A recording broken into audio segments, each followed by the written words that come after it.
Bienvenue dans ce cours d'introduction au Motion Design. Ce module te permettra de te familiariser avec ton outil qui est ton ordinateur. Tu vas découvrir les éléments essentiels et être en mesure de sélectionner un ordinateur selon tes besoins et ton budget. Si tu envisages de devenir un motion designer, il est essentiel pour toi de connaître certaines bases en informatique. En effet, le motion design s'appuie sur des logiciels comme Adobe After Effects, Cinema 4D et Blender qui exigent des performances élevées de ton ordinateur. Connaître le fonctionnement des composants essentiels de ton matériel te permettra de bien configurer et optimiser ton ordinateur, qu'il soit un PC ou un Mac.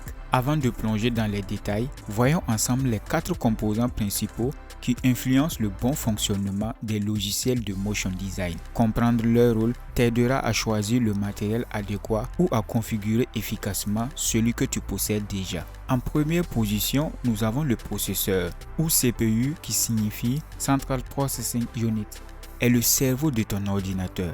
Il effectue la majorité des calculs nécessaires pour faire fonctionner les logiciels. Le nombre de cœurs et la fréquence mesurés en Hertz sont les indicateurs clés de sa puissance. En ce qui concerne le nombre de cœurs, plus un processeur a de cœurs, par exemple 4, 6, 8, etc., plus il peut gérer des tâches simultanément, ce qui est utile pour les rendus d'animation. Pour les fréquences, une fréquence élevée permet d'exécuter plus de calculs par seconde. Donc, un processeur qui a une fréquence autour de 3 Hz ou plus est recommandé pour un bon rendement en motion design. En deuxième position, nous avons la carte graphique ou GPU. Le GPU, qui signifie en anglais Graphic Processing Unit, est chargé de faire les calculs graphiques, essentiels pour l'animation et le rendu en 3D. Nous avons les GPU dédiés comme les cartes graphiques Nvidia et les AMD Radeon. Nous avons aussi des cartes graphiques intégrées comme dans les puces Apple Silicon M1 et M2.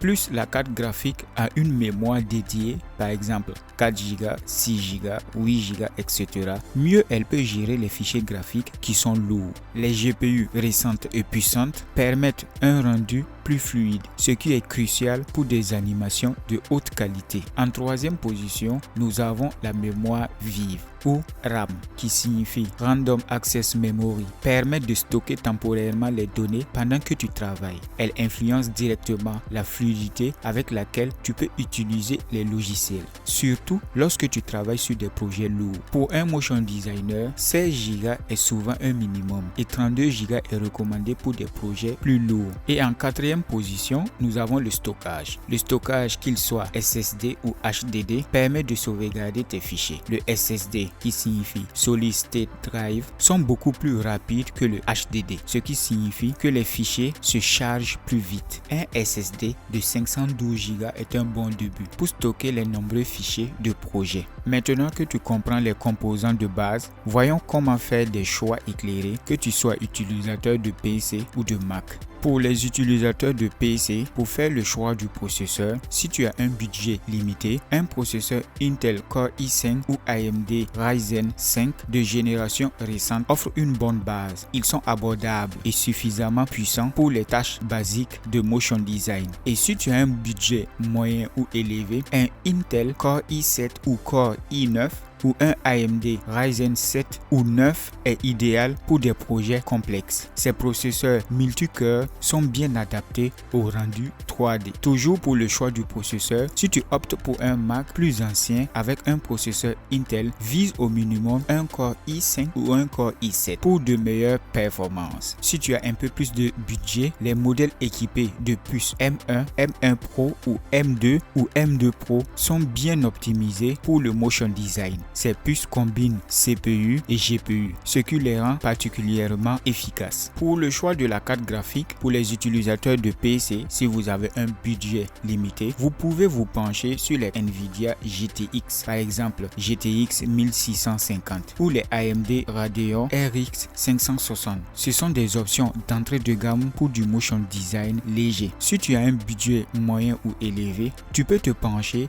sur les cartes Nvidia RTX de la série série 3000, par exemple 3060 ou plus, ou sur des AMD Radeon RX 6600 ou plus. Elles offrent des capacités avancées pour les animations et les rendus 3D. Pour les utilisateurs de Mac, les puces M1 Pro et M1 Max intègrent un GPU performant qui peut suffire pour des projets de motion design. Ces puces sont optimisées pour une grande variété de tâches graphiques. Si tu utilises un Mac avec une carte graphique dédiée, tu peux te pencher sur ceux qui ont une carte graphique AMD Radeon dédiée, par exemple la Radeon Pro 5300M, qui sont très bien adaptés aux animations 3D. Maintenant, passons au choix de la mémoire vive ou RAM. Que tu sois utilisateur de PC ou de Mac, si tu as un budget limité, 16 Go de RAM est le minimum recommandé pour du motion design. Si tu as un budget moyen ou élevé, 32 Go est préférable. Si tu veux travailler de façon fluide avec des fichiers lourds et utiliser plusieurs logiciels en même temps.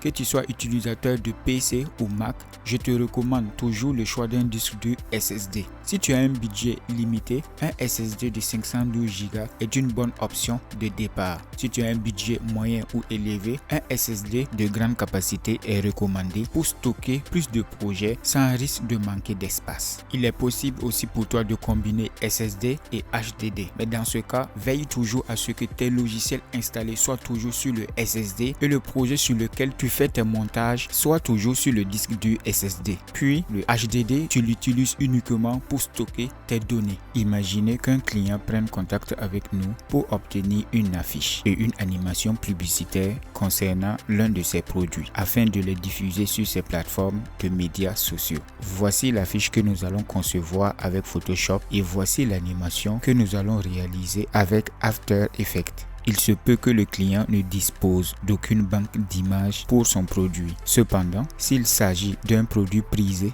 il est possible d'effectuer des recherches sur Google et de le télécharger tout en respectant les droits d'auteur. En effectuant ce travail, nous passerons par plusieurs étapes qui nous introduiront au métier du motion design. L'ensemble de ces événements s'étendra du 1er au 5e chapitre. J'ai hâte de vous retrouver au chapitre suivant pour commencer les hostilités.